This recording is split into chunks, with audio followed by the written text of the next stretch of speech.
రమేష్ గారు సార్, రమేష్ గారు, మీ కేసుల గురించి ఆల్రెడీ కోర్టు ఎక్విట్ చేసింది కాబట్టి ఇప్పుడు మాట్లాడడానికి ఏం లేదు. మీ లైఫ్లో ఒక ఫైనాన్షియల్గా స్టార్ట్ అయ్యి చాలా పెద్ద పెద్ద సంస్థలన్నింటికి అప్పుడు సారీ వన్ బ్రేక్ సార్.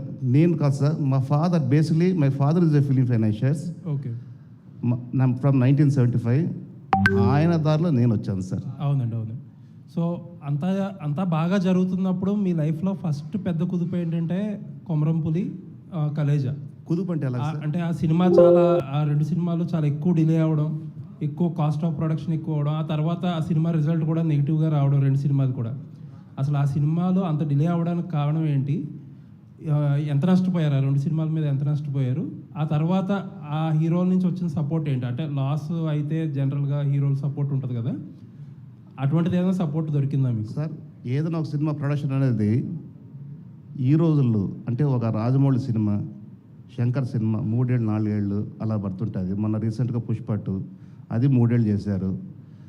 అని ఆ రోజు నేను చేస్తున్న రోజుల్లో 3 ఏళ్ళ సినిమా అనేది లేదు సార్. ఆ రోజుకి కొమరంపులి కానీ, కలేజా కానీ, పోకిరి కానీ, ఇంకోటి కానీ ఏదైనా కానీ 6 months 9 months ఆర్ 1 year ఇదే సార్. కానీ దురదృష్టం బ్యాడ్ లక్ ఏమంటే ఇట్స్ మై ఫేట్ 3 సంవత్సరాలు పట్టింది సార్. 3 సంవత్సరాలు అంటే మెయింటెనెన్స్ ఎంత ఉంటుంది అనేది ఒక ప్రొడ్యూసర్గా తెలుస్తుంది సార్. ఎవ్రీథింగ్ రన్ చేయాలి కదా సార్, ఆఫీస్ రన్ చేయాలి, శాలరీస్ రన్ చేయాలి, ఇంట్రెస్ట్ రన్ చేయాలి, అన్నీ పెరిగిపోతాయి కదా.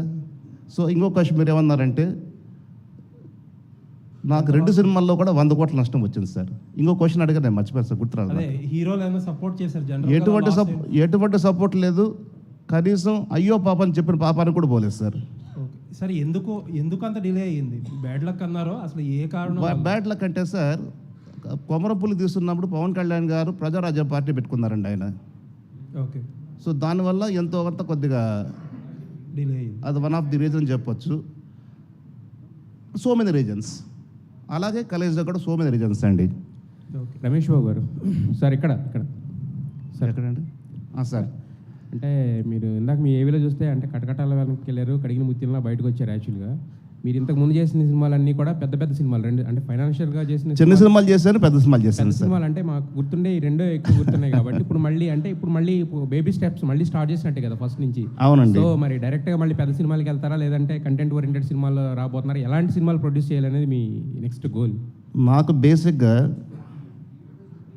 నేను ఇన్ఫ్లుయెన్స్ అయింది త్రివిక్రమరావు గారు, దేవి వరప్రసాద్ గారు. వాళ్ళు పెద్ద సినిమాలు చేసేవాళ్ళు.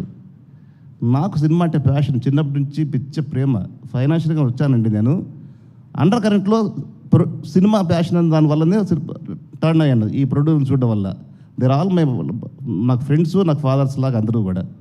ఇంకోటి ఏదో అడిగారండి, మీరు నెక్స్ట్ చేసేసి పెద్ద సినిమాకి వెళ్ళబోతున్నారా డైరెక్ట్గా, లేదంటే కనుక కంటెంట్ ఓరియంటెడ్గా చిన్న ఫస్ట్ నేను అనుకోవడం కంటెంట్ ఓరియంటెడ్ అనుకుంటున్నాను సార్.